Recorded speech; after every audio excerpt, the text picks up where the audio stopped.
Fasten your seatbelt. It's going to be a bumpy ride.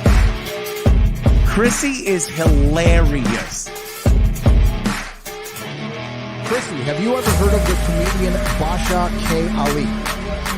No, that sounds like something you yell out before you blow up a plane.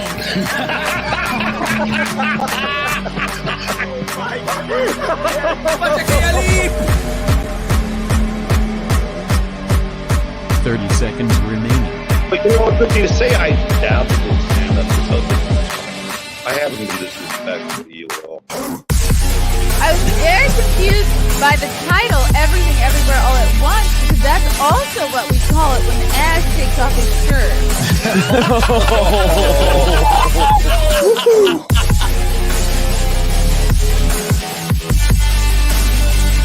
I shouldn't be up here. I should be in school on the other side of the ocean. Woo! Welcome to the Chrissie Mayr podcast. We are on iTunes, YouTube, Spotify, and SoundCloud. So if you're listening to us on iTunes right now, please leave a fabulous, favorable review with many, many stars.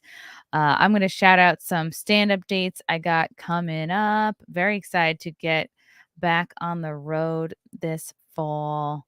Yes. Saturday, September 8th. No, it's not a Saturday. What am I talking about? It's a Thursday. Thursday, September 8th. I'll be headlining in Austin at the Cap City Comedy Club. Probably going to spend some time in Dallas as well. I'll just be texting it up. And then heading to Philly. Wednesday, September 14th. I am headlining the Helium Comedy Club over there. Then I'm doing 2 shows in Springfield, New Jersey at Scotty's Comedy Cove. Friday, September 16th, Saturday, September 17th with my buddy Kevin Dombrowski. Then after that, on September 22nd, I'll be heading to Bridgeport to do the Stress Factory over there in Connecticut. Then we got 4 shows in New Orleans. Friday, September 30th, Saturday, October 1st at the Comedy House, New Orleans. Then we got the Content House in Orlando. And to kick that off, we'll be doing a Comedians of the Compound at the Orlando Improv Thursday, October 27th. Come see myself, Gino Bisconti, Anthony Cumia, Alex Stein, Lila Hart, maybe a couple more. We'll see who's in town. And then we're going to do our 48-hour live stream from the Content House. It's going to be a shit show. We can't wait to do it all over again. If you watched the Content House in the Poconos, it's going to be very similar to that, except less woods, more Florida and pools and debauchery, maybe a theme park or 2. So get tickets to any of these shows at my website, chrissiemayr.com. Also, a quick shout out to my favorite based cigar company, Nickel City Cigars. It's a small business up in Buffalo, New York, owned by veterans. These guys are awesome. They've got great beards and they know their cigars. So go to nickelcitycigars.com, buy some stuff, use promo code CMP at the checkout, get 15% off your entire order. They have really fun artisanal blends like Tattoo Wahe. A lot of brands I haven't heard of before, but I'm getting into it. This guy knows his stuff. He's great. So check out nickelcitycigars.com for all your cool adult smoking needs. And then last but not least, get your Chrissie Mayr t-shirts from flagranttriggers.com. We took our t-shirt designs off of TeePublic because they did not like my rootin' for Putin idea. But guess what? Flagrant Triggers doesn't care about that shit. So we put all of our t-shirts on their website. You can get the Mayor shirt, Make America Great Again, Johnny Dabbler, Keep Dabbling, the Smayer shirt, and the Simpcast shirt. All in colors that you'll actually wear. Nothing gay. Everything just cool, manly colors, all right? And $27 includes shipping. These shirts are super soft. Get yours today, flagranttriggers.com. Enough of that. Okay. I'm so excited to have a comedian on. It's not every day, that I have a comedian on this show. So I'm excited for some lulz to yuck it up. We're gonna like reminisce. We're gonna, just like bond over our mutual lifestyles. I met I'm not sure where I met this guy. He's gonna have to remind me. I remember seeing him around Gas Digital quite a bit, but he's a comedian. You can see him this Saturday, August 13th, in Byron, Michigan, as part of his summer Porch tour. Welcome to the show, Robbie the Fire Bernstein. Hell yeah, this is a professional operation. I like what you got going on here. Yes, thank you. Should we be zoomed out or zoomed in? I don't know. I might like end up in some weird zone looking at that shit this whole time.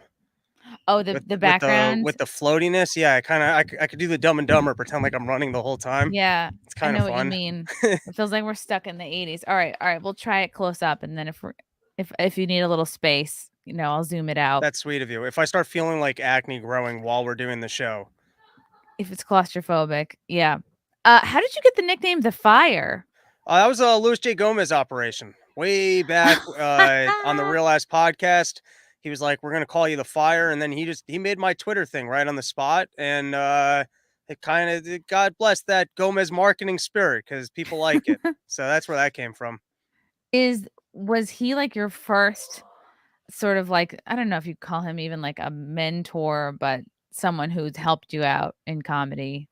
Well, I'd like to say that Lewis is neither mentored nor helped out, but he's a great friend. You're still waiting for him to do something. Yeah. Please, Lewis, if you're hearing this now, it's a call to action to throw me a bone. No, Lewis has been a lot of help. I've definitely learned a lot from him. And I know him and Dave way back from the LOL days because I was showing up every night until I finally started getting on those check spots, and they were kind of that's when they were hosting and closing every show. So over the course of 2 years, I became friends with those guys. Okay. When did you start stand up? Oh man, I've been doing it a while, maybe like 11 years or something. I think 2011 or so is when I It started. starts to feels like the 2010. question of like, I've never been to prison, but I feel like when I answer the question of how long you've been doing stand up for, to me it feels like how long you've been in for, like how long you've been in the Yeah. clink for, and I go, man, 12 years now. Yeah, I just don't like to say because I'm embarrassed I haven't achieved more. I mean, like, it's cool, everything that I'm doing now. Like, I love it, and I'm definitely really doing my own punk rock thing. But I'm like, I just started. I feel you. I'm just a natural.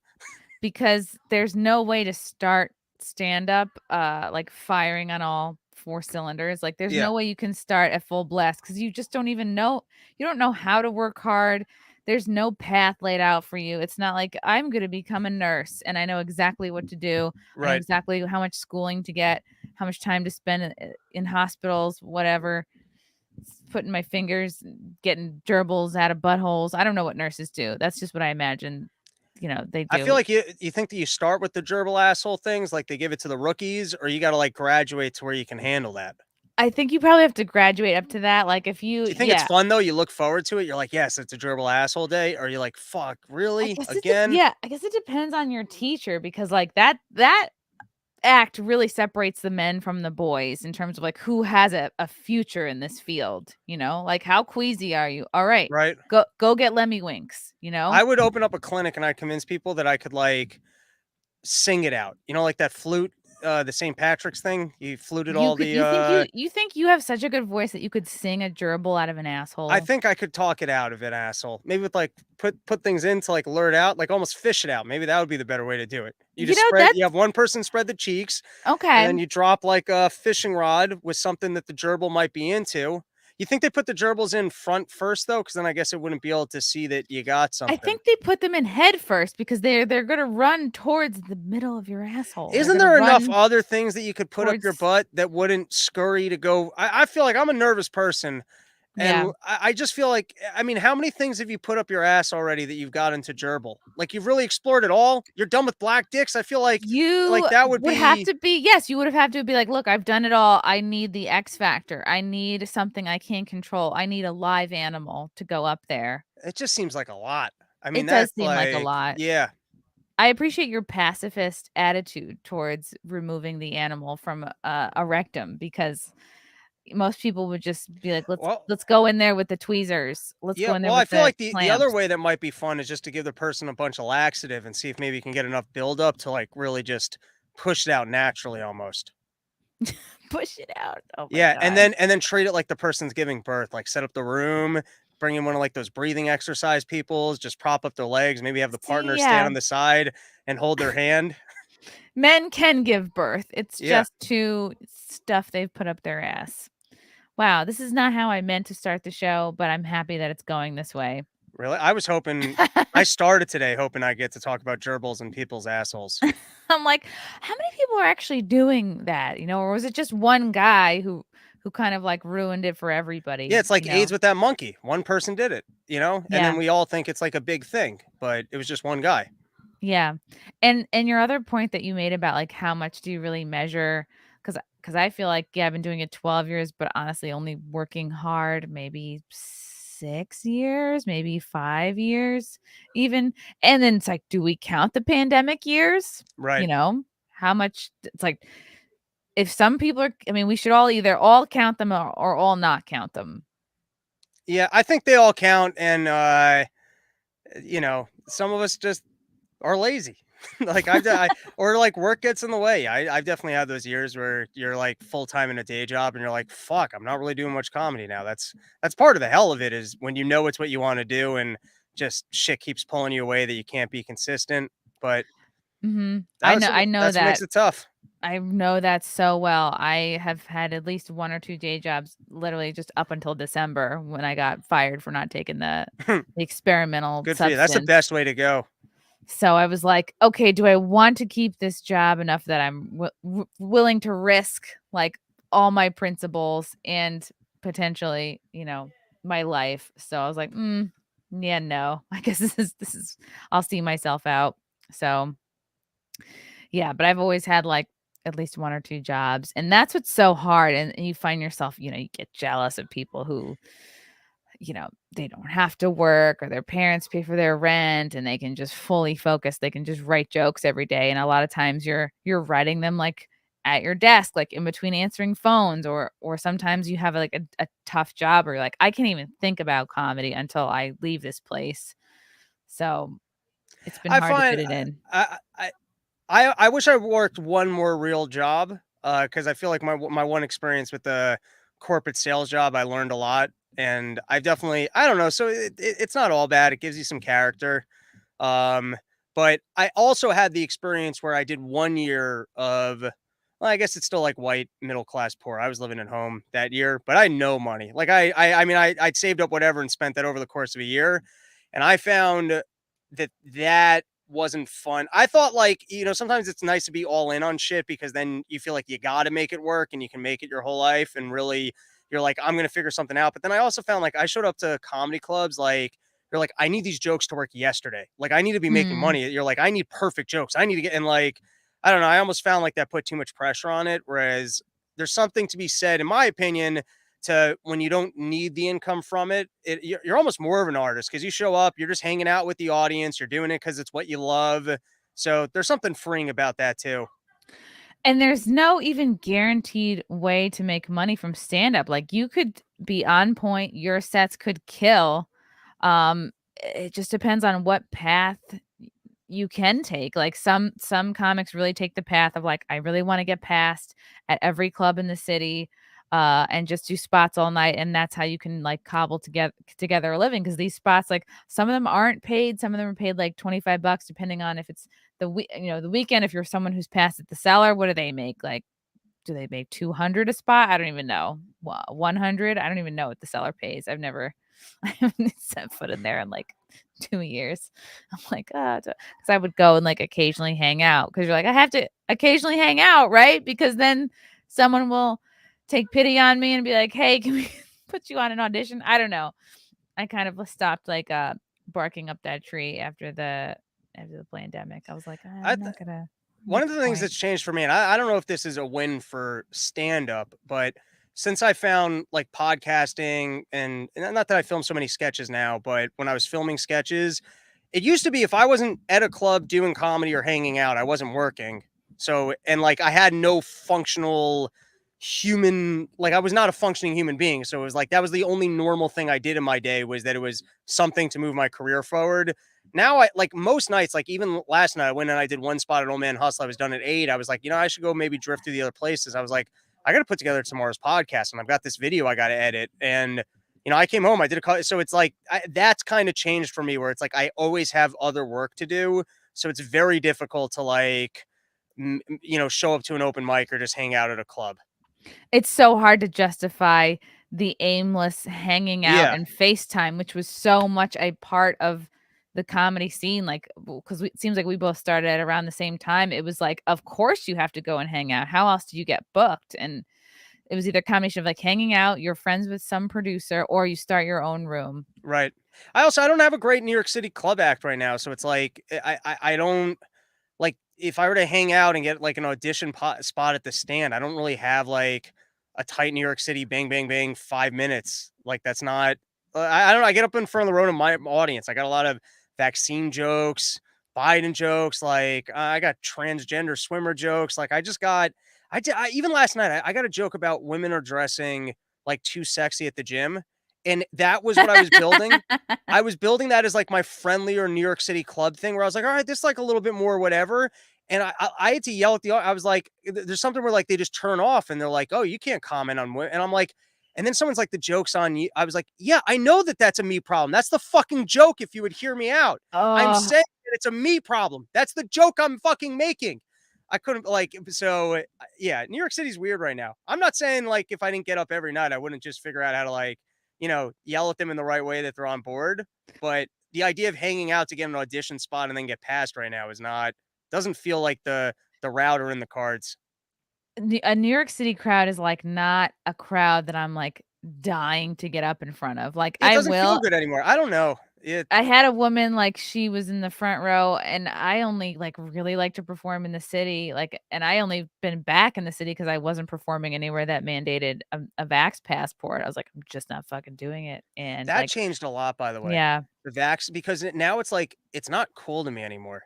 Like in other words, like there was a time in my head that like working the New York City clubs is the coolest thing in the whole world. That made it Um, not cool. yeah, it's not cool. Like you guys aren't cool places. Like I mean, I'd Yeah, love why to. would you do this? The Yeah. convenience of being able to do multiple spots a night and being sharp is great. So like I would do it, but it's not I don't idolize it anymore. It's not a cool scene. It's not like the whole thing, you know what I mean? That the whole romanticism of New York City comedy and like how cool it Yes. was, at least that does not exist in my head anymore. It was like this gritty, cool, you were seen as part of, like, the counterculture, like, you're the Yeah. creative, you're the court jester, you're the one, it doesn't matter if you're punching up, down, it's just like, but I'm like, "Ugh, these clubs are aligning with the government, with the New World Order shit." I was like, that was a big turn off. I was like, "Well, I guess my life is leading in a different direction," and thank God I got more into podcasting because it's exactly like you said.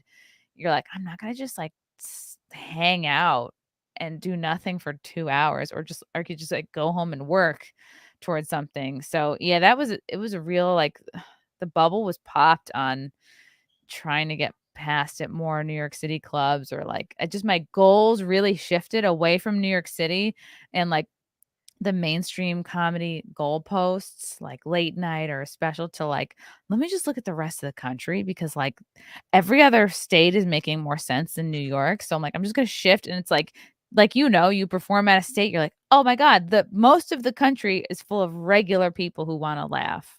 Yeah. Well, the wheels change. Like the wheels do change, and I'm hoping that when, uh, just kind of being a ball buster and saying shitty, offensive things becomes cool again. People realize that certain people have been doing it the whole time, as opposed to everyone that's just going to magically just start doing it and pretend like they were edgy.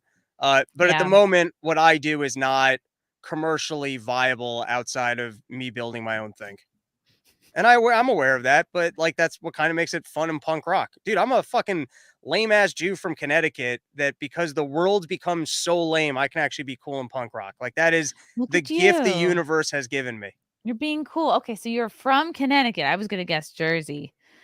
From Connecticut. That's cool. I went to school in Connecticut. I went to Fairfield. Oh, nice. That's not far from me. Yeah, so I was like I was hanging out Fairfield, Bridgeport, and, like, occasionally Stamford, but Stamford felt even in college, I was like, these people are out of my element, like, everyone here is making money." It's like, I just didn't Yeah. feel comfortable around success. I was just like, "Ugh," and it's a lot of the khakis, it's a lot of, like, the striped sweaters, it's a very preppy vibe over there in Yeah, Connecticut. I don't go out in my town at all, but I think you nailed it. It's like that I mean, everyone's very like attractive and they're fucking having fun, but it feels like boat party energy. It's just like Boat that. party, Yeah. no piercings, no tattoos. Like I like flannels and jeans people pretending Yeah. to be into grunge and that it's still I the need people 90s. who've made some mistakes in their life. Like I don't know. Yeah, I need a Tweety Bird tattoo or like a couple of kids or like, I don't know, been to prison, like something spicy.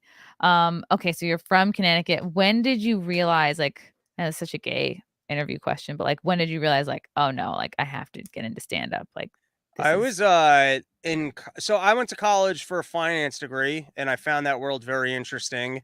And then I discovered in college I'm really not good at math and that probably did not play into my skill set. Also, it did you was go in Connecticut? Did you go to no, school in I Connecticut? went to Okay. Queens College, but also that was the years of like the financial collapse. So going into college, it was easy to be a kid like me and get some sort of a job in Wall Street, and then it became like you had to be a Princeton graduate type deal. And college was a mess. I failed like the last semester 5 times. Like I Oh lied and told my no. parents I graduated, and then I went back and What? finished it. How Yeah, can I you was lie about graduating? Don't they want to come see you graduate? yeah, but I was I was like, "Yeah, I'm not walking down the fucking aisle. You think I'm gonna do that gay shit?" That's what I told my parents. They're like, "Really? We all wanna go. We wanna bring grandma." I was like, "Fuck Oh, grandma. I'm you not showing wanted up to to that bring shit." Yeah, I was grandma. like, "Don't worry. Grandma's cool. I'll give her a call. I'll tell her I'm not marching because it's gay." And Oh so, my god, how could yeah, you so I do that to your pretended like I was grandma? working and then spent all my bar mitzvah money to finish my education. And while I was doing that, since college wasn't working out, I always wanted to do it wasn't really stand up. I more wanted to do like radio or TV writing, but I didn't know how to get into that. And stand up, you could just show up and do it. And then I just fell in love with that. I was like, this is the best. Yeah. Well, that's so interesting because I thought I wanted to be a reporter in college, and I was a little bit involved in, like, the ham channel, which is, like, student radio, student TV, but, like, that was all, like, kind of technical, and I was like, "I'm not interested in, like, sitting behind a soundboard." So then I thought Right. I wasn't into any of this stuff, but then I just sorta, like, went through college, realized I'm like, "Oh, I'm not gonna be a reporter," but I knew I was like, "Okay, I think something on camera." I'm like, "No, news is lame." And then sort of found my way, back around to like stand up and then through that, broadcasting. So it was kind of like ass backwards. So did you make your way to any like kind of finance jobs after school? You were just like, I'm done. Yeah, not after school. When I was in college, I worked a couple like internships, but I could tell like I was at one internship where I talked my way into like I thought the exact job I wanted. It was like working on a gold options trading desk, and it was cool because it was like it was a like small shop, and they gave me like the Black Scholes model on options trading, like the book, What the and hell is that? that's like the book for if you want to learn how to trade options. Don't worry about it. Does it come with a It's not of secret interest. handshake? This whole finance world is so fascinating to me. I was a secretary Right, during like pre-economic collapse at a hedge fund in like 2007, 2008. right. So it's like I observed the scene when things were good and then like as soon as things got bad, it was like, oh, oh, oh. It was like burgers on the trading Right, table. It was right. like all men. It was like me cursing, sweating, and then like all the assistants were women and there was a dress code. We had to wear skirts Hell and yeah. we had to wear high High heels. heels. I was like, Yeah, you gotta look it was good. crazy. And you couldn't wear open-toed shoes. I Of remember there course was like not. Disgusting. We gotta trade. the head lady was like, no open-toed. I'm like, what? I can't. I'm like, they can't know we have toes. Like it was crazy to me. And I wasn't really like making enough money that I was like, sure, whatever you say. Um, God, because I remember like the girl who was the assistant to like the fund manager, I think she was making like 80 or 100 and I was like, "What the?" I was like, "How do I remember I was supporting like 4 guys. And I was bad at my job. I didn't know anything. I remember like this one guy, Phil, that I was working for was like, "Book me on the red eye. I'm traveling." And I had no idea what a red eye was. So I'm literally Googling like red eye airlines. I didn't realize that it's the overnight flight. And of Right. course, like, God forbid I ask a question. So, but the finance culture was Book 'em a very flight with your cool. coffee. It's just like the red eye diner down the street. So So I found once I yeah. was there, like I was just going into the city every night to do mics and I wasn't really taking advantage of that opportunity. So I was like, I'm really just not that interested in this. because I was there. Like I could have, you know what I mean? I could have read that book. I could have showed up every day and asked questions, but like I was just waiting to leave to get into the city and do mics. So I kind of learned pretty quickly, hey, let's make a run at the comedy thing. Wow. Okay, cool. And I was lucky And because women don't like me, so I didn't date it all in my 20s. So it was really what do easy just you to get in every night. mean women? Did you say No, they women didn't like you or women currently don't like you? no, they like me now because I have money Okay. and some success. But you know, early 20s, who's talking to me? So, which mics did you start at and which clubs did you first make your way into? Uh, wow, we're going deep here. So in the early days, I remember all the mics were like on 3rd Avenue. I mean, there's no free mics in New York City anymore, but back in those Yeah, days, I so remember. I would Like start. Karma? Was Karma part of that? Yeah, so it wasn't so here. I'll tell you what was my run because I would try and do between 3 and 5 mics a night. So I would start at like on good days, I would start at like 4 p.m. at like I can't even remember the name of it, but Tino used to run that mic. Tino Uh Romero? Yeah. yeah, and he's got like all like the funny homeless videos now. Like sometimes you see him on TikTok, he plays like a Oh homeless my guy in these god. videos. Wow. So he would run that mic. It was at 4 p.m. And dude, I used to get hammered. That was great. Like they had like a I used to drink so much back then. It was so fun. I used to just yeah, it was great. So I don't know that I would have done as much comedy without the drinking. So drinking rules, don't You let people feel convince you funnier. otherwise. Yeah. No, otherwise the whole process is miserable. It was like I was just You're young waiting 20s hanging around out in New York anyway. City dive Yeah. bars. Yeah, so I would start there, and then I would sign up for Eastville. I would do 1 or 2 mics at Eastville. I'd walk up to that bar on 30th Street that was, what was the name of it? You know, it's so long ago, I can't remember the bars, but it was like a thin bar, and it was a bucket mic. Everyone did 3 minutes. God, was it like a Russian place? Like a Russian or a Mm, Ukrainian had a themed? little had a little backdoor area to smoke at. So I would do Okay. that, and then I would do the pit. And Okay. that was like a typical night, and then some nights I would do, like, the Upper West Side on Mondays because I would do Stand Up New York and the Underground Lounge, but that was kinda and then also you had the Village, so I was at the Pear. I mean, I used to do there was a couple years there where I was doing multiple mics a night. Wow, good for you. So you were way more organized than I ever was. Like, I didn't Well, even that think to, like, switch on different days. that's when I was in it, which there was a stretch of time when I was in it. I miss those days where it was like 100%, you know, absolute focus, didn't matter, just try and stack as many mics as you could. But it's not as doable now because all the like I know what happened was at one point I decided I'm not paying for open mic anymore. And then Yeah. also, and then at a later point in time, I kind of found out that a lot of the material I was putting together that was working wasn't working at open mic. And so open mic started to feel like more of a waste. Hmm. Right, because at some point you realize you're like, "Oh my god, that these are just this isn't a good selection of, like, the country or who I would be performing for at most It's shows." It's like you're performing yeah. for other 25-year-old dudes. It's a mixture of that, and I found that open mic was really a volume game, and you become very good at reading the room. Like this is it, there's a nuance to it, and if people get into comedy, this is the artistry. But if you pay attention to the room when other people are up, there might be 2 people that lightly laugh at jokes that you like also, and then you're like, okay, those 2 people are my audience. So you can kind of like pay attention to what's going on in the room to figure out what you can do to like get good feedback on your jokes. And then you had to do a heavy volume of them because, like, if you just go do one open mic in a night, there's a good chance that you're going to be last, and there's literally not one person listening to you. Like, there's a good Oh. chance of that. You had to go to 4 or 5 in a night to maybe get up at 1 or 2 where you're first or second, and like people are actually listening.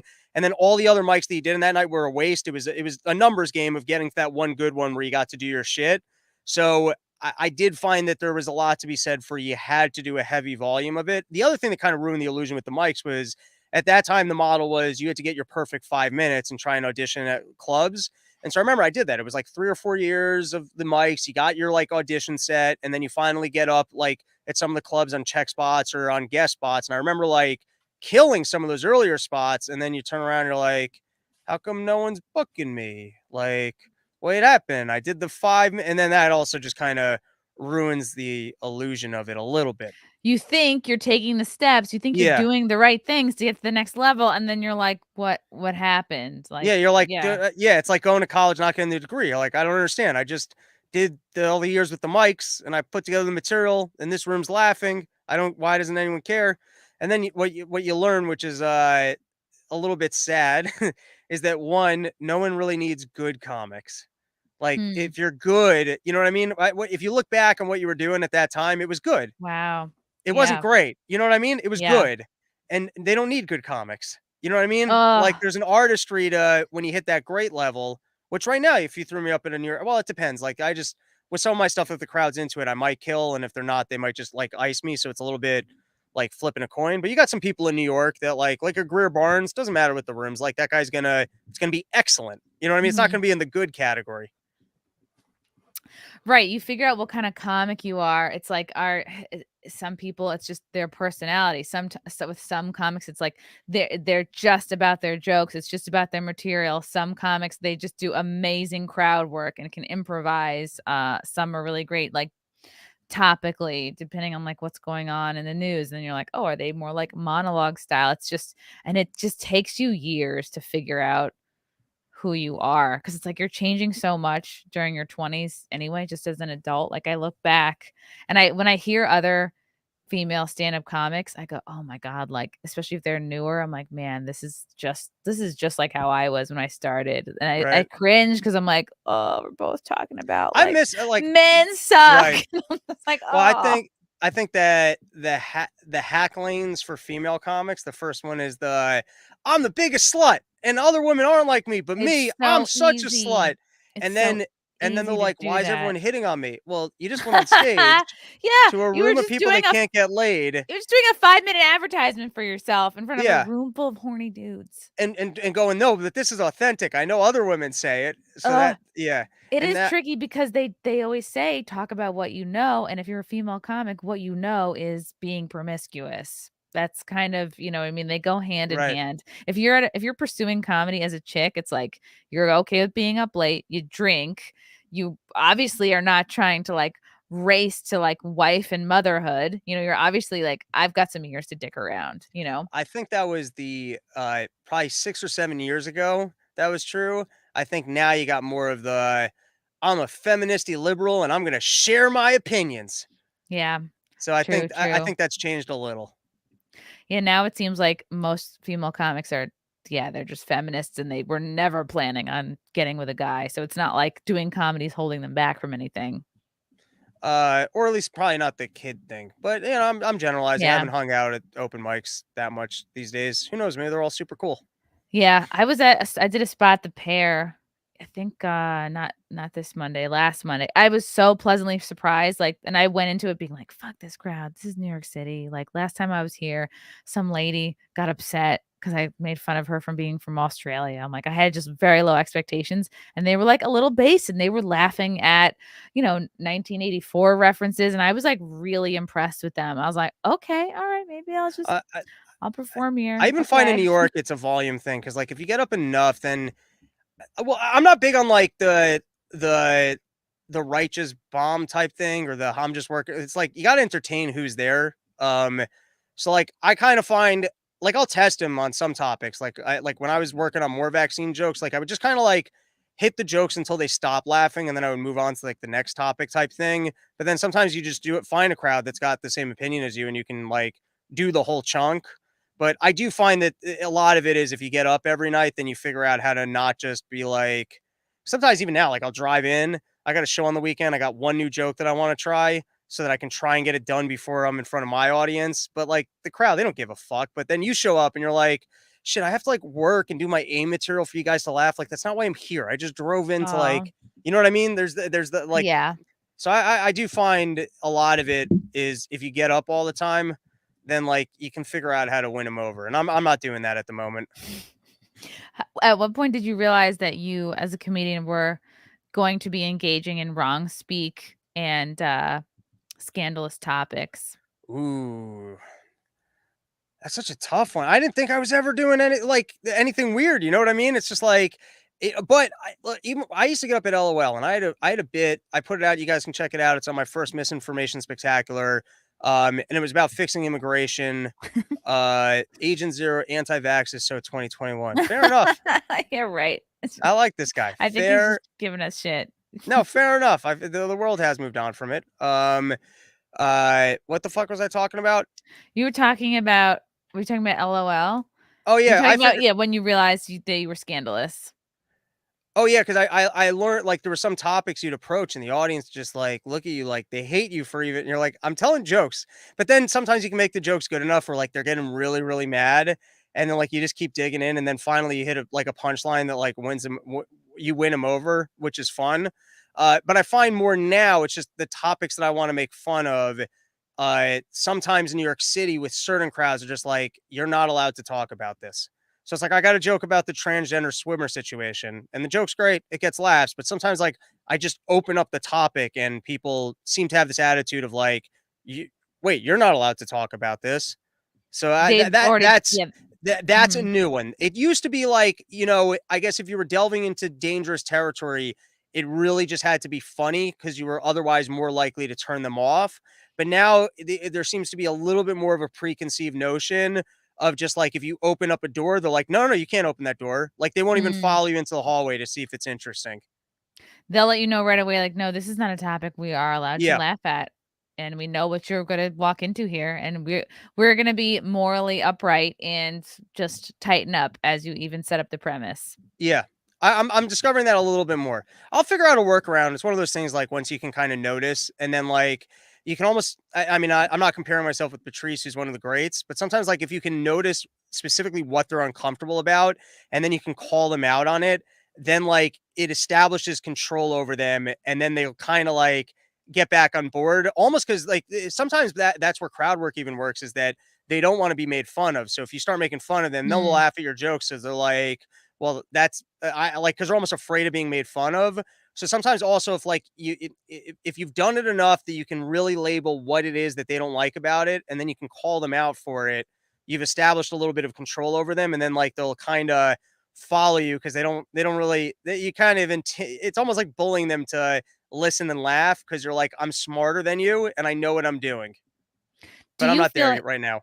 do you feel like, Robbie, your material went from, like, making fun of yourself to now you're commenting on society? Like, when you start to make comments on, like, the injection or the lockdowns or, like, did you have that sort of transition? Because I feel like I had that transition. It feels like, whoa, it really feels like you're starting to take bigger risks. It's like, wow, I went from making fun of myself, which is very easy, to now I'm like, I'm commenting on society. I'm like being an observer. I'm saying the things you're not supposed to say. And I've seen that in myself, which feels scary, but also exciting. So I didn't know if you had a similar. Well, I'd actually like to do more personal stuff because I used to tell more stories and I make fun of myself and I still have like dating jokes, but I do find I generate a much higher volume of material in the social commentary because I podcast on it every day and like I have like a very I guess I have more of like a particular technique for how to take a topic and opinion and then build jokes around it.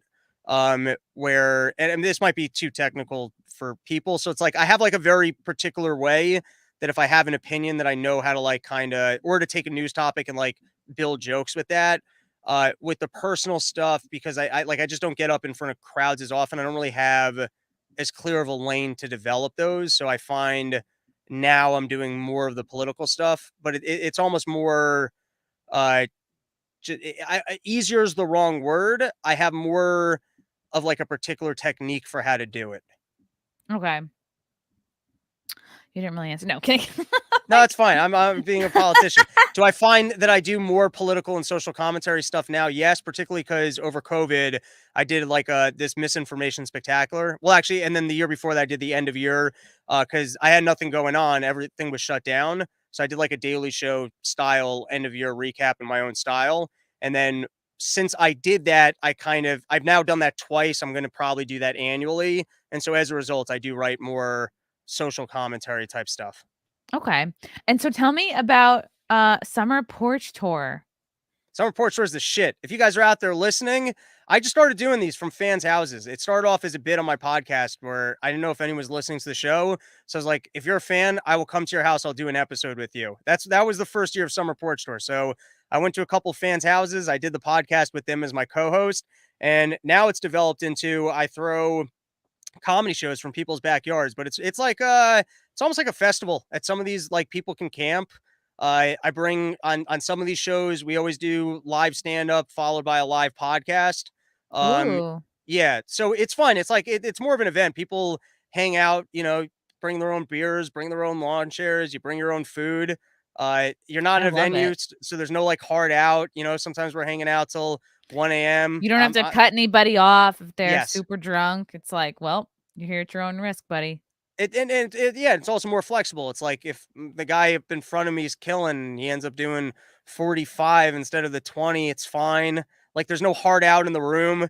We take as much of a break between the Yeah. stand-up show and podcast as people are just like hanging out or if they're ready to get it started. So it's just really cool. It's like it's more of a hangout party that happens to have a comedy show at it. So It's fun. how many people have let you into their homes? Oh, it's wild. Not only have they let me into their homes, like people have picked me up from the airport and then let me stay at their house.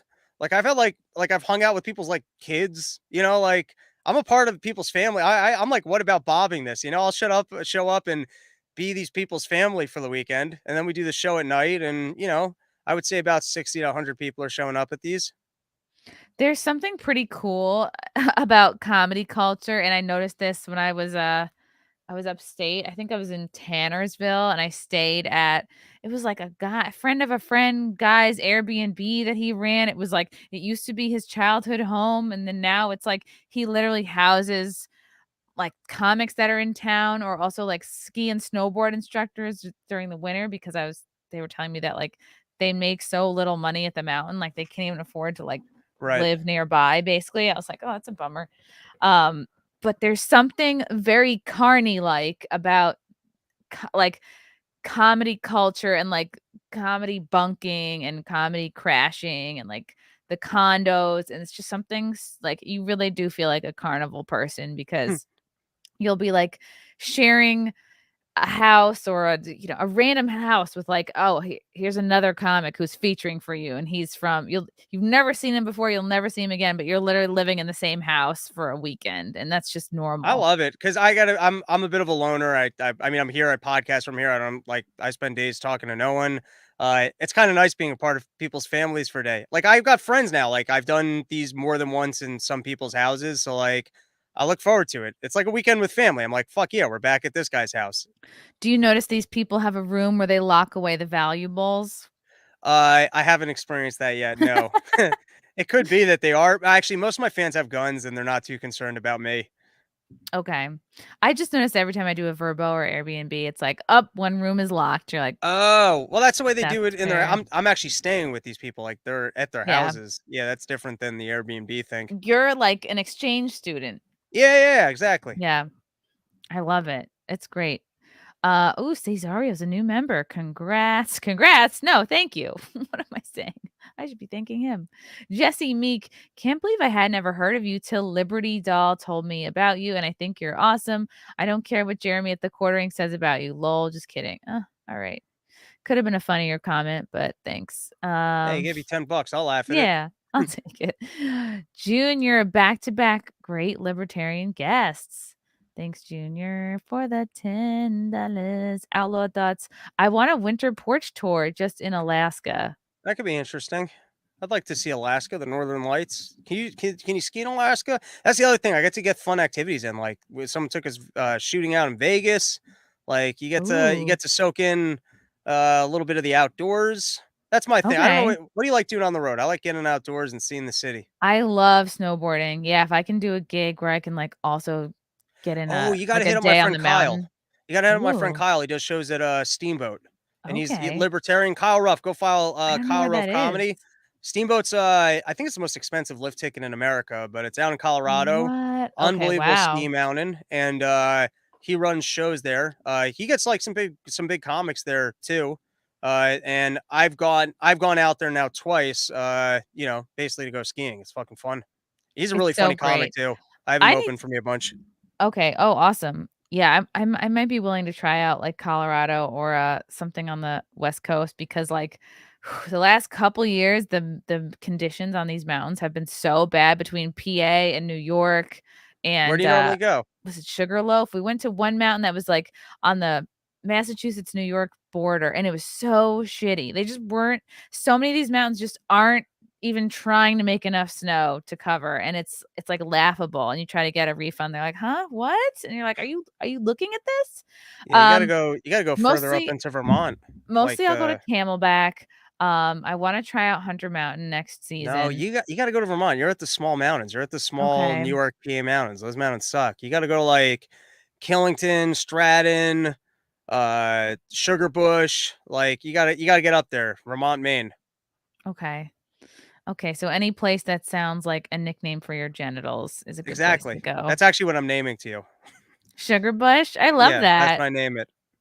My little sugar bush. Okay. Okay, cool, cool. When did you first start to experience like My censorship period? Oh, online? my bad. Sorry, Yes, and your censorship. period. um, it, it's got to be the COVID stuff. I mean, I keep getting strikes on my channel, even still. It's Oh crazy what you'll get no. For strikes for. what? Do you know for what? Yeah, I mean, it's mostly COVID stuff, but sometimes it's like really egregious. I put out a parody of I can actually I'm not gonna be able to do it right now, but I can actually do a very good Neil Young impression. And so I I put don't out even know what he sounds like. So even if you were to do it oh poorly, I wouldn't know. I put out a spoof of like a number of his song. I didn't do the whole song. I mostly just did the chorus. I did like a fake album of Neil Young's like COVID hits or whatever.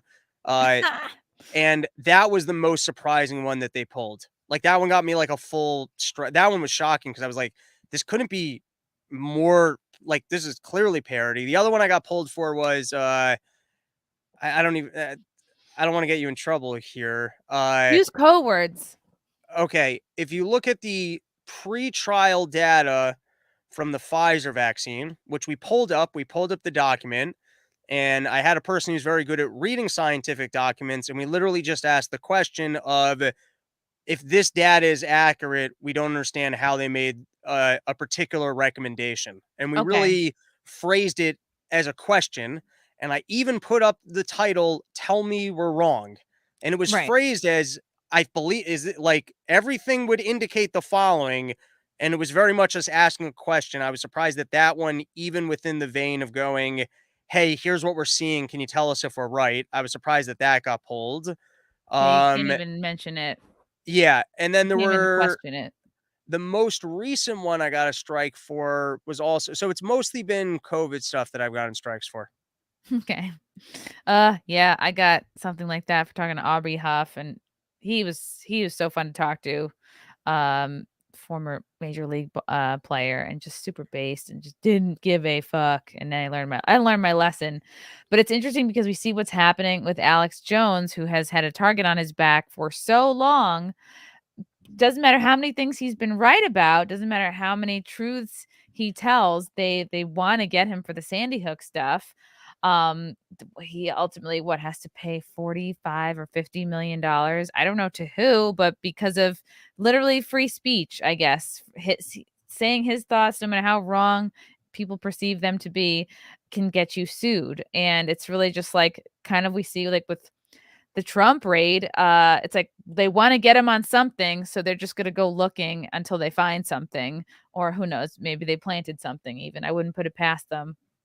So now we have Alex Jones being sued basically for free speech. And you brought up a really good point on Twitter, Robbie. You were like, well, if this is what he has to pay for saying this, shouldn't we find the publishers who furthered his message, who helped to spread it, to get it out to even more people? Because it's like he could have stayed fringe, but people kind of like love to talk about him, love to hate him. So what should happen with the publishers? I think it's a little bit just to expound on that, because it's actually even here's the danger of it. First is, so if they're going to say that there's damages to these people of hearing the information, right? So then what about exactly the people that are taking it and publishing it and putting it in front of them and going, hey, you should be offended by it? But now you have the issue where it's like, I make a joke on my podcast or a statement on my podcast where I'm being offensive. That is what I do. And I'm being offensive to people that enjoy the fact that I'm being offensive. That's what I do on my podcast. And then let's say the New York Times were Being to, an edgelord. yeah, fine. I mean, call it whatever the fuck you want. That's what I'm doing. You can then take a clip and then go, the New York Times theoretically, oh my God, isn't this the most horrible thing you've ever heard? And then they go ahead and they repurpose that and they keep putting it in front of the people that I was not saying it to, that don't understand the context of the fact that I'm being offensive. And they just go, I don't know, maybe they end up in therapy because everyone's like making so much noise about the mean thing that I said about them. Well, who really offended those people? Who really inflicted the damages? And then all of a sudden, I'm going to be responsible because the New York Times put it in front of them repeatedly. Like, you know what I mean? It's like, I didn't say it to them. I didn't put it in front of them. So if like people, you know, if people were taking the Alex Jones information and then giving it a ton of publicity and then making the family upset and then keep kind of poking at the family because they keep hearing about it on MSNBC. So, I mean, you can do that to anyone. Like, you know what I mean? Right. Like, you're creating an opportunity where anyone can be sued out of existence. Something gets taken from your show, then you can even be taken off of social media where you're not allowed to give the context. So then the other people just keep republishing what you said going, isn't this offensive? Isn't this offensive? They're doing this, by the way, they get to then make money off of the fact that you've said something that you wouldn't. So it's no different than Alex Jones. Alex Jones, he says something wonky about Sandy Hook and that gets him good ratings. And then Fox News or CNN does the exact same thing. Oh, sorry. Did I freeze here? Maybe it's just my mouth froze. Looks like I'm about to yeah, I think we're suck having someone's wiener. a stuttering real John small one. situation. I'm going to take you out and bring you back. Hold on. Whoop. Yep. Oh, now I'm on the other side. Now it's like I'm a whistling troop. You can send me to both sides. I'll just keep making I whistling like noises. it. I look at you.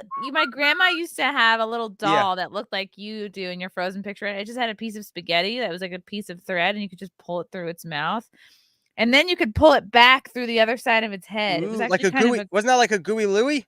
It was creepy. I don't know if it was called Gooey Louie, but I knew it just you could pull the spaghetti thread like endlessly back and forth from her head. I feel like Gooey Louie had like a long booger. Yeah, you could pull out of his nose. Yeah, maybe I'll try putting you back over there. I think you just keep switching sides, you know? Oh my God. Yeah, it's like you're Biden and it's like we're doing computer graphics now. I can't read the teleprompter from here. Did I already shake his hand? I should shake that guy's hand again. I don't think I shook it. This is a great point in the chat from Punish Fabio. You have to talk about conspiracy theories as theories. If you talk about them as facts, you get into slandering. I don't know. The idea that we can't have people that talk about conspiracy theories, it's like, I don't, it's a big ass fucking... then prove me wrong, right? If it's bad speech. It's also a big ass fucking country. I don't know. Right. You should be allowed to say fucking Fox Crazy News and shit CNN anchors have gotten off for being entertainers. Rachel Maddow got off for being an entertainer. You're telling me those people can get off for entertainment, but Alex Jones can't? Like, Alex Jones should be able to say nonsense on his show. That's it. Like, he should be allowed to say fucking nonsense. Like, that's, I don't understand why there's a law against speaking nonsense. Okay, what do you think at this point? Get it from Agent 00 Soul, getting death threats from people who believed what Alex said about you when your kid was murdered by a psycho is pretty upsetting. Is Donald Trump going to jail over the people that went into the Capitol building on January 6th? Is Maxine Waters going to jail for the comments that she made to individuals? I mean, we've literally had people get up who are politicians and give political speeches where they're telling people maybe to take action or at least getting them all revved up.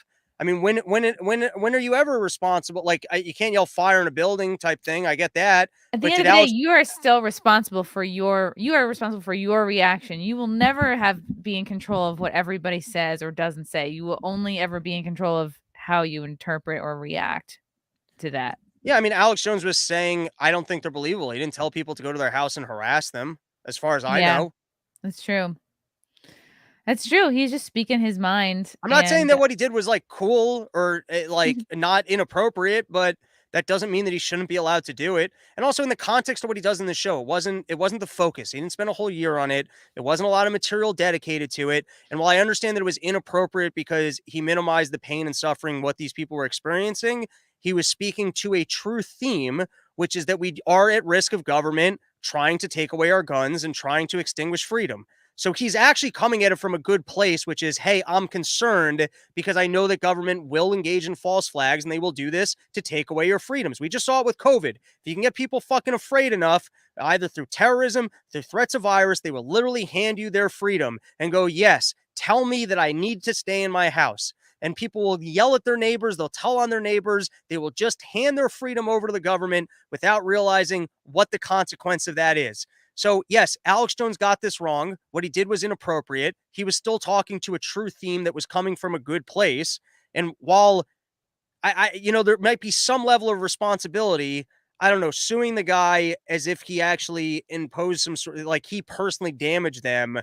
Yeah. It seems to me like this is just a new approach towards censorship, and that it's dangerous for everyone. We're all at risk for this. It's upping the ante. And you look at what happened in this clip you shared recently, what's going on in Beijing. They still haven't got their even a little bit of their freedoms back. They still have to like buzz in to go grocery shopping, buzz into everything. Everything's I think it's COVID worse than scanning that. tests. Everything's like hyper surveillance.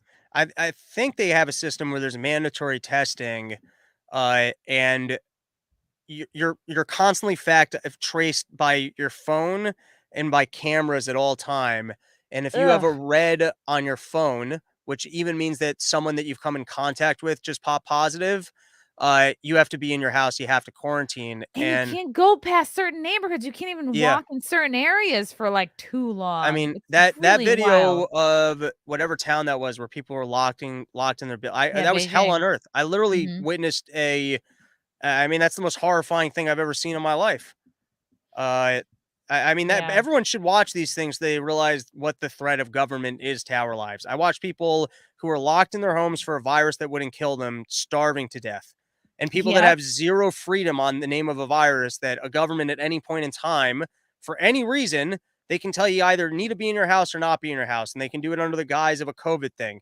And gets even worse when you start talking about the possibility of digital currencies, where all of our money might be in a digital capacity that the government can either remove or allow you to have your funds at any given juncture in time.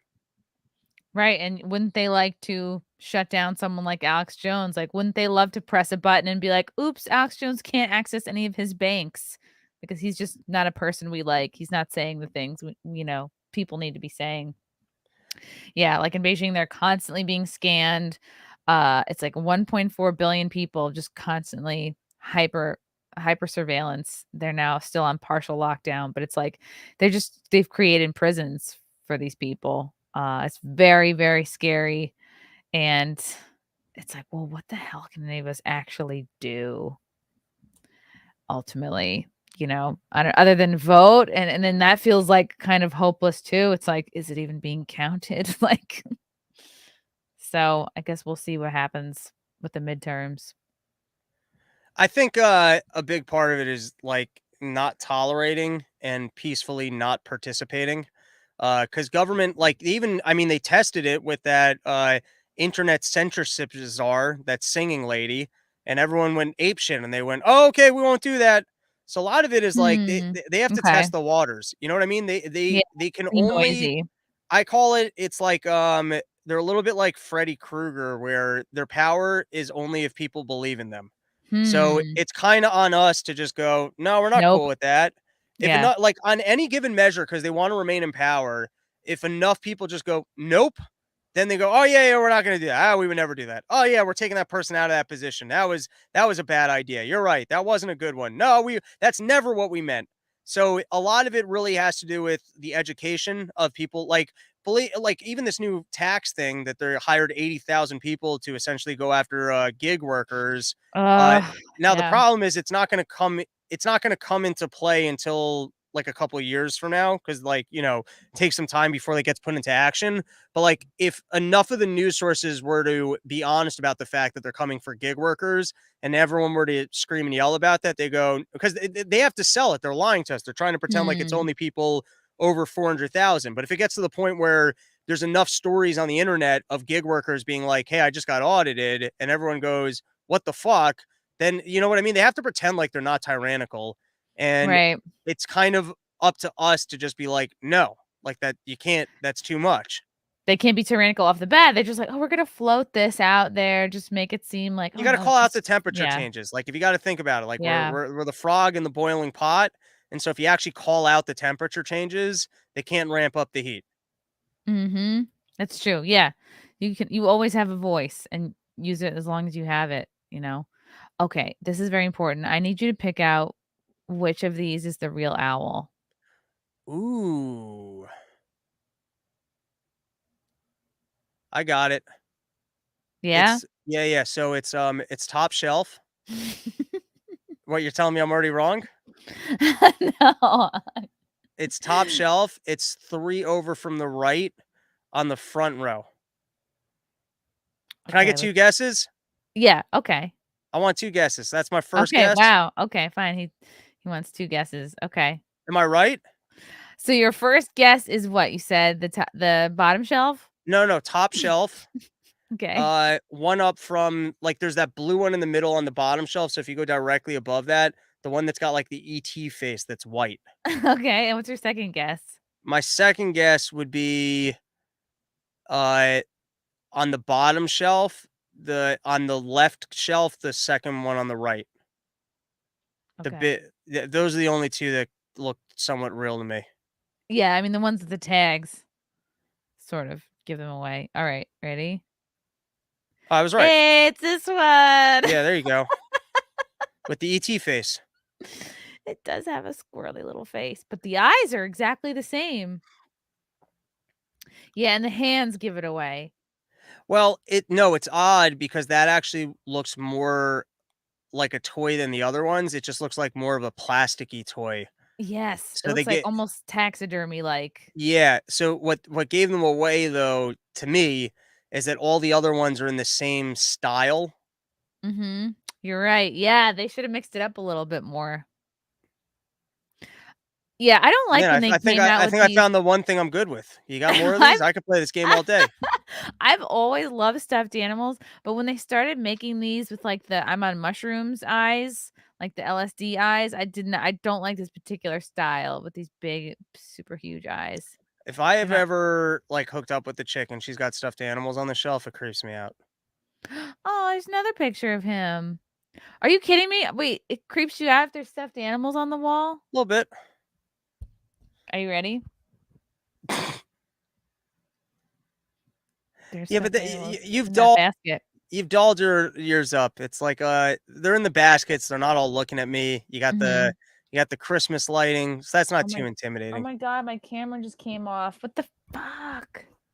Oh Yeah, no. didn't mama warned you not to Oh showcase your things. Can no. I, let me try and leave the stream and come back and see Okay, if, okay, okay. Technical difficult. Oh my god, it came out. Look at this. The thing came out. This never happens. How unprofessional.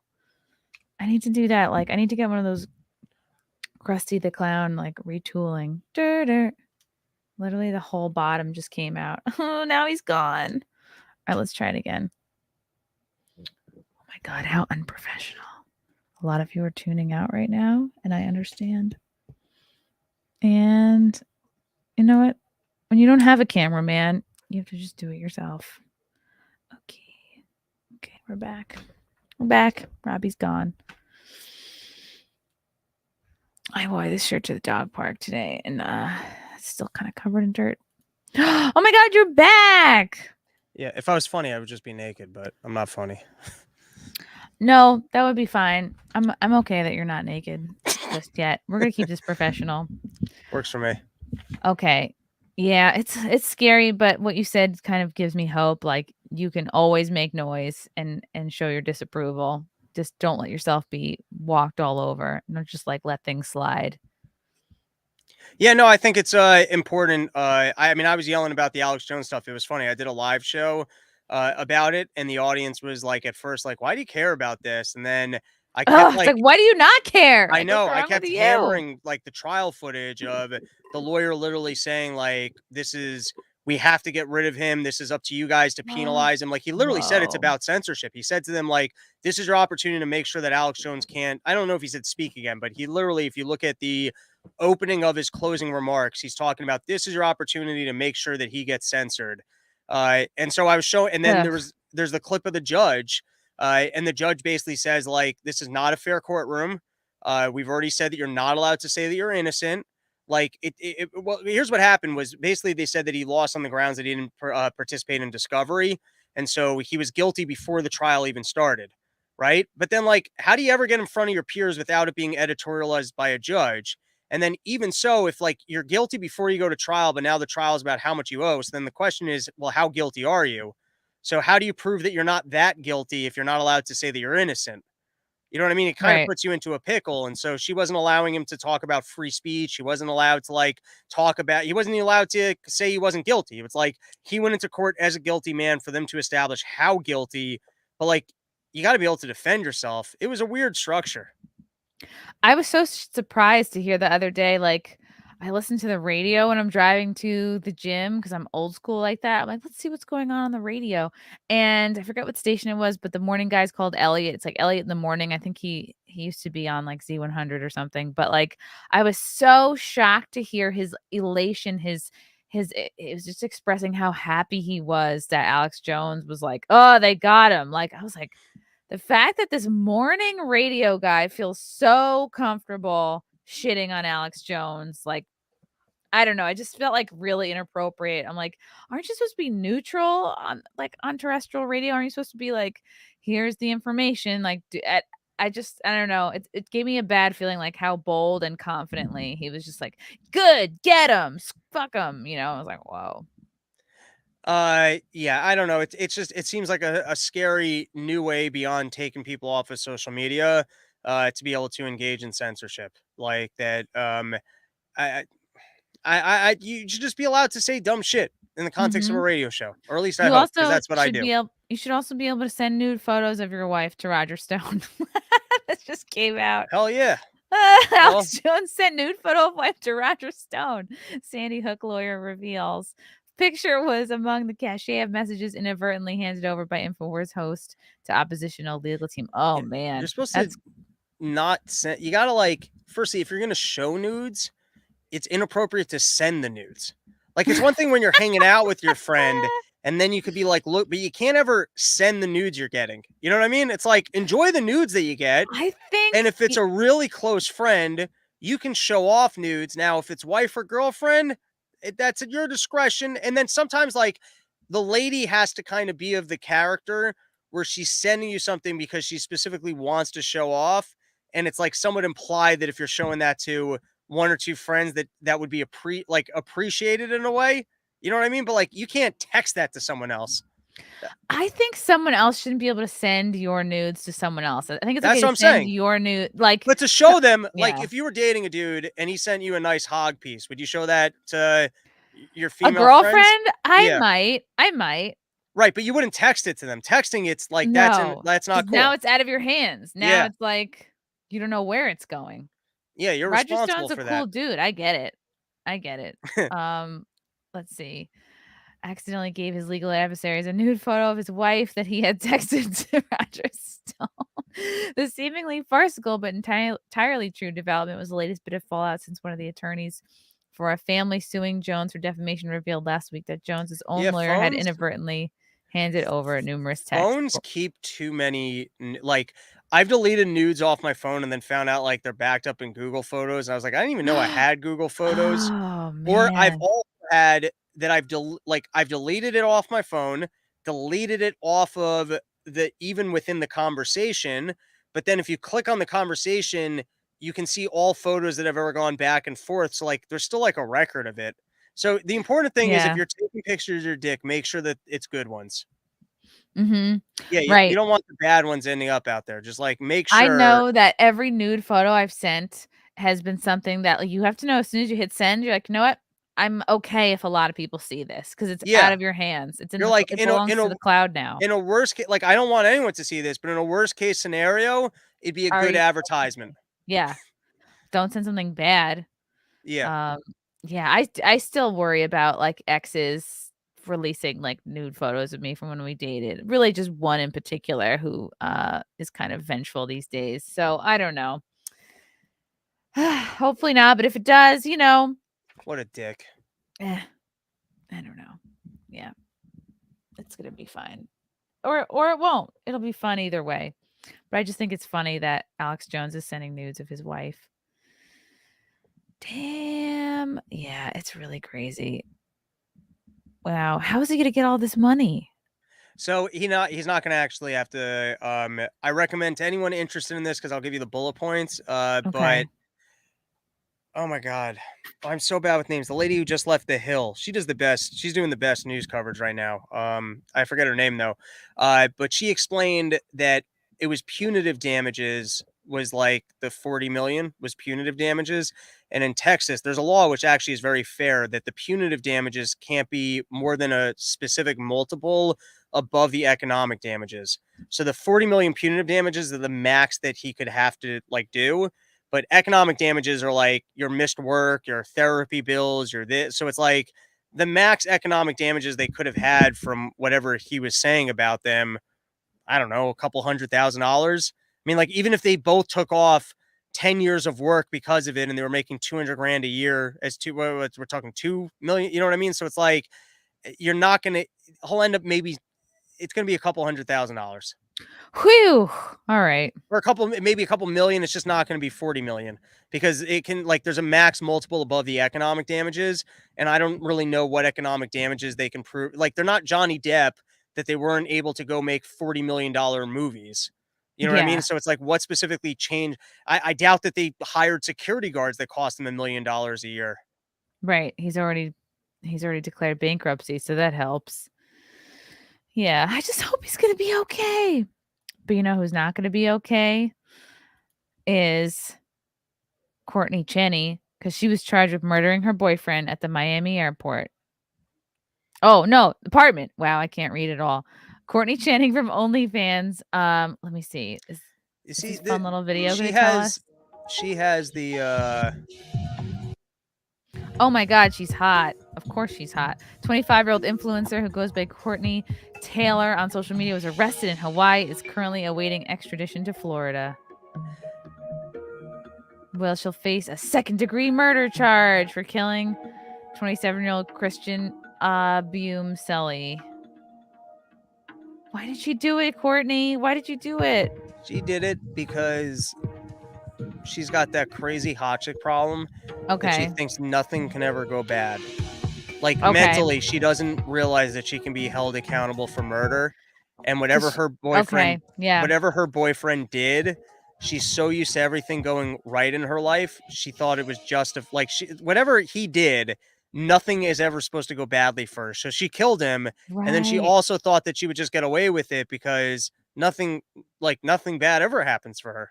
That's the problem with being too maybe hot. it was just like the first time she was cheated on, or maybe it's just the first bump in the road with the relationship. And since Donald Trump she's a hot chick and yeah, she was like, "You can't do this to me. I'm a hot chick. Like, you're lucky to be with me. What do you like? You know what I mean?" It was too much of a break in her reality. Wow. Second-degree murder. Does that mean she by How'd she kill accident him? killed him? Stabbed. Nice. It's surprising that she managed to. It must have been while he was sleeping. Oh my God, I could never kill someone. I would have to just no. Let's see. How did she do it? Is this footage? What is this? TMZ. Oh my God. What in the what? Oh, this is her arrested. She's covered in blood? Oh my God.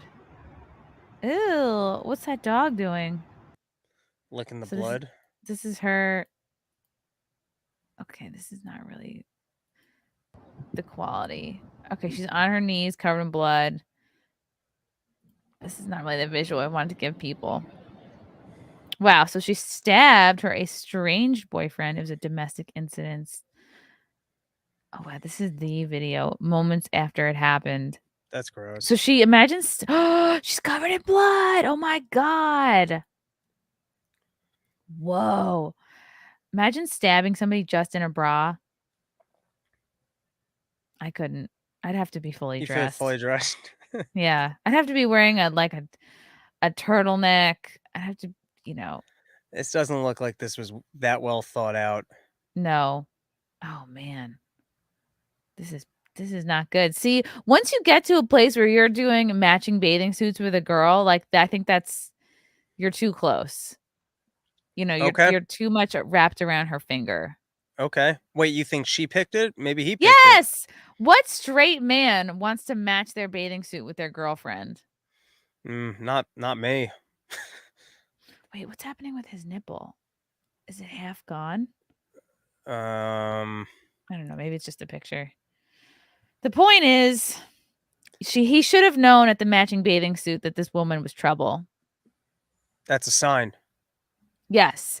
I think yeah. I think if your girlfriend is making you match to her, it's like she's calling the shots. Like you know what I mean? Yeah, it's a little weird. Like, why do we have to wear matching bathing suits? Or why am I being Yeah. told what to wear? What are we gonna get? One of us gonna get lost and I have to describe you? I go, oh, he's it's the same print, but it's bottoms. Right. Also, he's a jacked black dude.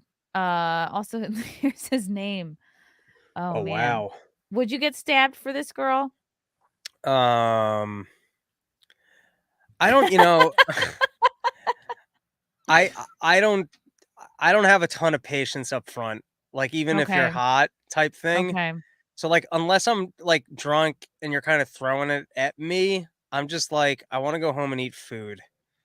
Unless you're drunk and throwing it at you. You Like, a little meaning bit. I just like yeah, I'm not like the most go-gettery with hot chicks. you like it to come easily. To a point. Yeah, I don't know. You don't have to work for it. I Yeah. just I'm not putting it like I like people I get along with. I don't need to be chasing people like this. So my guess is if she was stabbing him on the back end, she probably is not that pleasant. She doesn't look Right. like the kind of person I'd stir up conversation with at the bar. And I gotta charm people. I'm not a looker. I gotta throw out jokes. So she would just look at me like, "What the fuck are you talking about?" I'd be like, "All right, fair enough." Yeah. Oh man. What's gonna happen? The model claimed to be suicidal after the killing of Boom Selly and spent time in a mental institution. Yeah, that's what you gotta go. That's what you have to do. If you unalive somebody, you have to be like, oh, I'm mentally ill. Like that's your Hail Mary Yeah, it's pass. funny that like we're not allowed to call women crazy, but then the second they're in trouble, they're like, "I'm crazy. I'm crazy." Right. I'm mentally ill. Yeah, that's what they I've all been claim. mentally ill this Like whole the time. Thermanos CEO or whatever. They all do that the second they get in Yeah. trouble. Are you single right now, Robbie? I am.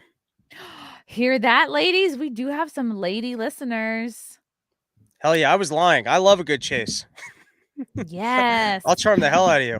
Thank you, Corn Pop, for the $1.99. I had to ban you for 5 minutes because you're being obnoxious. I saw that you were wondering what happened to yourself. Okay. Robbie, what are you looking for in the ideal mate? Oh, this is a tough one. I'm not that picky. I find I call it the barbecue threshold. It's cute enough that you're not embarrassed to bring him to a barbecue. And I like someone, that's I can get along with. That's it. Why a barbecue? That's just the way I've framed the expression in my head. I Okay, feel like because it's that's the not the only most high stakes, but it is public and they will be meeting some No, of I your feel like friends that or was the last family. time I hung out with my like peer group was probably at a barbecue. Like I'm not going to Okay. like the opera, I don't know. Okay, yeah. So Yeah, no, I would say that's don't about go the to the opera. I went once and I was like, "Ugh, I could have been okay. I could have gone my whole life never having gone, but I just was like, I got free tickets and I was like, this is such an expensive thing. I have to go." And then you so, go and you're like, this is horrible. I'd so rather be doing anything else. I would say cute enough that you don't mind taking like you're not embarrassed to bring him to a barbecue. That's the attractive metric. I feel like I get along with doesn't find me offensive is a big one. You gotta like understand the way I'm funny, otherwise like I'm just not like that's a big one. That's like a big variable of being able to connect with people. Yeah. And then from there, I like I think I like smarter chicks kind of. I like having I don't know. I like to pontificate and have someone who can pretend like they know what the fuck I'm talking about. You don't because Mhm. usually I'm just spitting nonsense, but I like it if they're smart and they pretend like I'm making sense, and then I get to feel smart. Yeah. And also not someone who would stab you in a matching bathing suit. Yeah, that's a nice variable. I don't know, Uh, just people that are fun and that aren't ugly. what It's not about that would you complicated. invite her to your graduation? I guess I could still probably go walk and get that diploma. Aw. Okay, cool. Well, ladies, if you're listening and you're in the tri-state area, you know I how to find travel. him. Come out to Porch Store. Ooh, are you one of these comics who could have a chick in every city, like a chick in every port? Maybe I don't know. Okay. I like We're keeping our options open. yeah. What is the craziest thing or most unexpected thing that has happened on the Porch tour so far? Mm, honestly, this is such a cop out answer. I feel like I'm on an The interview. friends I've made along No, the I was gonna say way. that they actually none have been a disaster yet. Like, I would Okay. have just thought from the volume of them that, like, we'd have some that didn't go well, but everyone's actually gone well, so that's somewhat surprising. Logan thinks you're a virgin. That's all right. So nothing too crazy yet at these shows. So your craziest show is yet to happen. I would yes, yeah. If someone is thinking, I gotta get Robbie in my house performing, stat, how can they reach out to you? robsnewsroom@gmail.com or just any of his social medias. Okay, awesome. And if they live in the Michigan area, you're gonna be at Michigan's Bounty this Saturday, the 13th. That's in And Byron, if you got a Michigan. vagina, hit me up. Yes, DMs are open. definitely. DMs are open, legs are open, everything's open. And then you're heading to Unless that one lady I've been talking to is listening to, in which case they're all closed for you. right. Then he's very serious about seeing where this goes. Exactly. Then you're heading to Maryland, DC, PA, where what dates are those gigs? I'm next weekend. I'm Okay. retarded. Okay. And We're then just gonna close and focus then on Saturday. no, and then last week of the month is what's next week? I guess the 17th, so that's 16th, 17th, 18th is DC, Maryland, and North Reading, PA, and then end of the month, which I think is the 27th, out in Denver. Okay. Awesome. I'm so excited. This is what a great concept for a show, for a tour. It's all about the fan connection, getting to know people. So what better way to do that than having Robbie in your home? No, it's a blast. It's been like it's a good hang. Like people show up an hour or two before the show, they're drinking, I'm hanging out, then we just get the comedy show started, and it's like pretty relaxed because you get your own cooler of beer, you get your own chair. You know what I mean? Wow. You don't have to like worry about disturbing people if you got to go to Yeah. the bathroom. It's like all the Nobody there elements. is trying to stab you in a bra. Yeah. Yeah, none of that shit. And then I don't know. They've been a good time. I recommend them. That's awesome. Robbie, where else can people follow you? So I got my show, which is the Run Your Mouth podcast. It's 3 to 4 days a week and get a pretty good news rundown of everything that's going on. Throw a lot of jokes in there. I also do Part of the Problem, which is Dave Smith's podcast. Ooh. And that's, I think, probably like the biggest libertarian podcast. So you can hear me there as well. And then tweet out a lot of jokes when I'm reading the newspaper. Robbie the Fire on Twitter. And are you still like, were you working at Gas, or you just were there a lot doing podcasts? No, I was behind the scenes. I was running the ad sales, and now Okay. I don't really run it, but I still make some placements, make those dollars. You got to get them bills. That's right. Yes. Robbie, thanks for coming on. I'm such a fan. I'm really determined to find you a woman. I've All set right. up like 3 other couples, and 2 of them are getting Interesting. married. Yeah, I think I have very good taste. Well, I got one question for you before we call it a show. Okay. I saw in the intro you're real good with those impressions, and I remember that you once Oh, did thank at one of those you. Halloween ones. You were making fun of Rachel Wolf, and you killed that one. Michelle Wolf, Michelle Wolf. yes! Yeah, yeah, yeah. That was so fun to do. Do you ever It's film the sketches? I feel like you'd be golden No, for but that. it's Who's something doing that I've always wanted to do more of, and it's just Pat like, Timp's the only other person out there who does like kind of comedy from a conservative angle and does some impressions. I feel like that's such yeah, a huge market. It seems like you got a pretty wide range.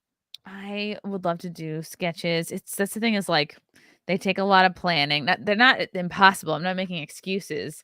It's just like, yeah, you really have to be specific on what you want to do, and if it involves any more than just you, it's like Right. the scheduling and Let's write some but sketches. I filmed some stuff. You got let's do some range. yeah, let's do some sketches. Collaborate. Let's collab. I see a collab coming. Yes. Okay, it's good. It's happening, guys. Get ready, because the next time you see Robbie, it's going to be in a sketch with me. Hell yeah. That's right. Everyone, follow Robbie. Listen to the Run Your Mouth podcast. Let him come to your house and do comedy there. Thank you so much to the chat for your comments and questions, and we will see you later. Bye.